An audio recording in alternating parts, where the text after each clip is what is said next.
The signs are obvious along the entrance to the Rattlesnake and at the trailheads. Stay off Mount Jumbo. It's not safe. We've got a crust right here and we've got weak snow underneath. Earlier today, forecasters from the West Central Avalanche Center were up on the mountain assessing the snowpack, and what they discovered has them concerned. We're seeing dangerous avalanche conditions and a snowpack that we see nowhere else in our advisory area. There was already an avalanche today on the west side of Mount Jumbo. This one was triggered by an elk. It was 3.5 feet deep, 700 feet long, 75 feet wide. 5 years ago, it was a snowboarder who triggered a deadly avalanche that slammed into a rattlesnake neighborhood, burying 3 people and killing 1. Mount Jumbo is steep. The warning is real. There were many lessons learned after the deadly avalanche that struck the Rattlesnake off Mount Jumbo 5 years ago.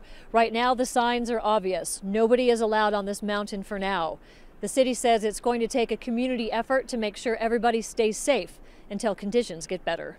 Missoula City Fire Chief Jeff Brandt says, unlike preparing for wildfires, anticipating an avalanche is a lot different. Don't have a solid platform to tell you how to try to prepare yourself as best with a snow situation above your home. So what we are asking is to stay alert. We will do our best to communicate changing weather conditions.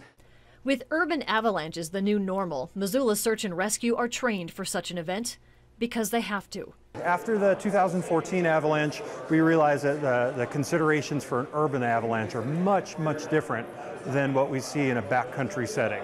We partnered with the Missoula Fire Department and a number of other agencies to get specialized training on what to do. You know, some of the considerations include down power lines, gas lines, debris, building material that you normally don't deal with in a backcountry setting. In the coming days, law enforcement plans on patrolling the base of Mount Jumbo. They're watching for trespassers. They're hoping everyone is vigilant and abides by this urban avalanche warning. In Missoula, Jill Valley, MTN News.